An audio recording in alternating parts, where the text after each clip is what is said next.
Thank you all.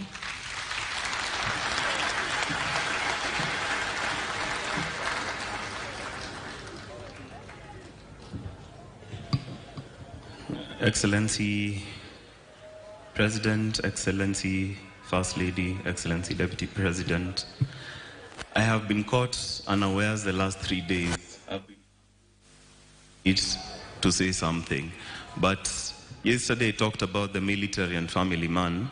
Today I want to talk about the son of a Lego.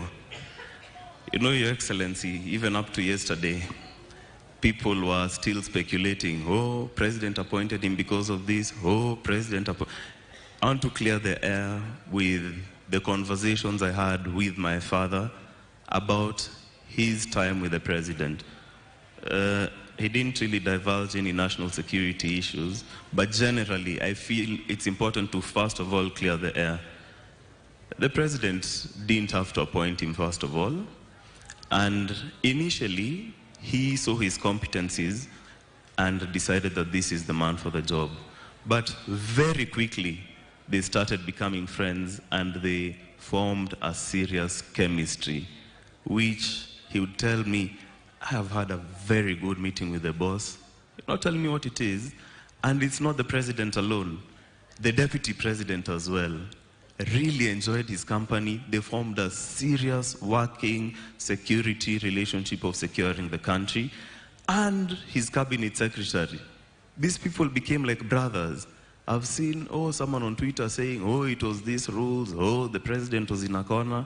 And I actually feel bad for the three of them because I know it went beyond the working relationship, and they were working to change this country very seriously. And it's a serious blow to the three of them. That one I'm saying, I talked to him personally. None of you know that information, but I know he had a very, very good working relationship with His Excellency. Na hata niliona Excellency jana umeshika macho kidogo. Watu wakasema hii ni machozi ya crocodile, these are fake. In my heart, from what I know it was genuine. I know it was genuine.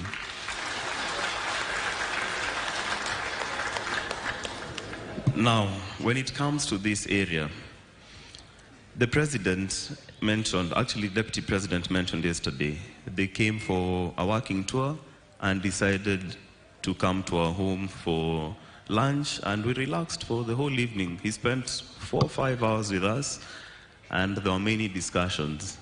One of the discussions I had with both Excellency Deputy President and the President was a project which I pitched to both of them, and they really encouraged me. Now, this project, Your Excellency, I didn't tell you the main purpose of it and the end goal. The end goal was to change the lives of the people of Nyanza.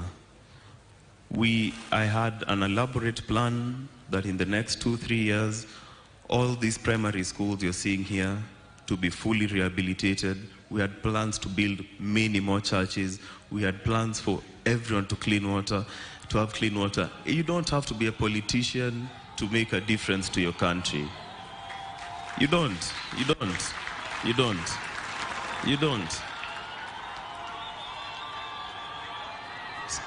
Sometimes the politicians make so much noise, but the results, we can't see them. And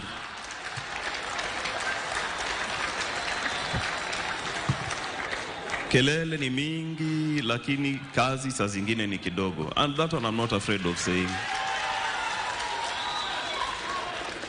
Your Excellency, this mandate was given to me by God Himself more than 14 years ago.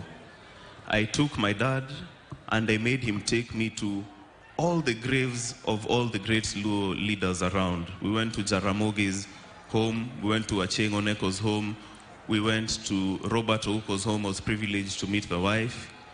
And Your Excellency, God put something in my heart to change the lives of the people in this region. I'm making a public announcement today. And it is nothing political. I'm not interested in politics because I have a plan. Both Excellencies are aware of it. All I am asking for is their continued support. And nitawaita mfungue mashule na makanisa area mpaka museme hiyo imetosha. Hata sasa toka hii area ukuje saidi yetu. That one, Your Excellency, I commit to you before God, the public and the president, I will change this area. In fact, my first school that I wanted to start working on is Pap Nyadiel, just down the road. But my father, having been brought here, this will be my first place. And Your Excellency, so knowing your working relationship with him, let me just put this to rest. As a family and as a community, we thank you for putting your trust in General.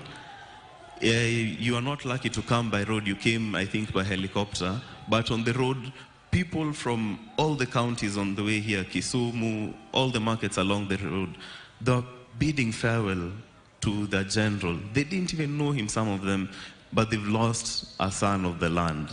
And he was a great man. And the only way I can continue his legacy is by what I've said. Because if we're in, I think it's Equatorial Guinea, where when a general dies, I would just walk to the coffin, take his ranks and medals, and I start giving orders to the generals there. Sasa wewe kamata ile pale, kamata ile pale. But because we live in a democracy, unfortunately, I may not be able to wear his ranks. So, Your Excellency, once again, thank you very much. Na watu wache kusema hizo maneno zao ati, oh, he did this. These guys were friends in State House. Nyinyi hamjai kuenda huko. Mimi mzendo alikuwa ananiambia anapenda president sana. They were good friends. So, hiyo maneno from today, unless you're quoting me, muachane nayo. Na kwanza hiyo bloggers always posting those things. Let me just say, Your Excellency, when my mom called me and told me your dad has gone down in a helicopter crash, they're very useless bloggers. You're so quick to post pictures. I've been told by my mother my father has gone down. 10 minutes later, I'm seeing a helicopter burning. What does that mean? Of course, he's dead. And people are so insensitive. So you broke the news. Umepewa EGH for breaking the news that the general is dead. Let us be sensitive. Tafadhali, bloggers, what your media? Mwambie wa bloggers wache mchezo. I'd mentioned them by name. Lakini yo tabia pana. And I really want to appreciate, I won't mention the person who finally told me Mzee has rested and really encouraged me in that moment and told me, now is the time to be strong. Kwa hayo mengi na machache, mabibi na mabwana, asanteni sana.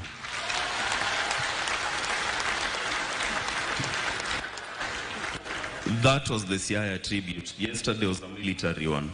On Friday, during his memorial, we have very many stories about General, which would have everyone laughing for very many minutes. So hopefully you can join us then as well. Asanteni sana. Thank you very much, Joel. Your Excellency, the son of a general, speaks like a general. Let's give him one more round of applause as he takes his seat. And we now move from the family, and we want to have a church representative. And on behalf of the church, let me call Mr. Philip Opio, who is going to speak on behalf of the church. Mr. Philip Opio, kindly, if you may advance so that you may give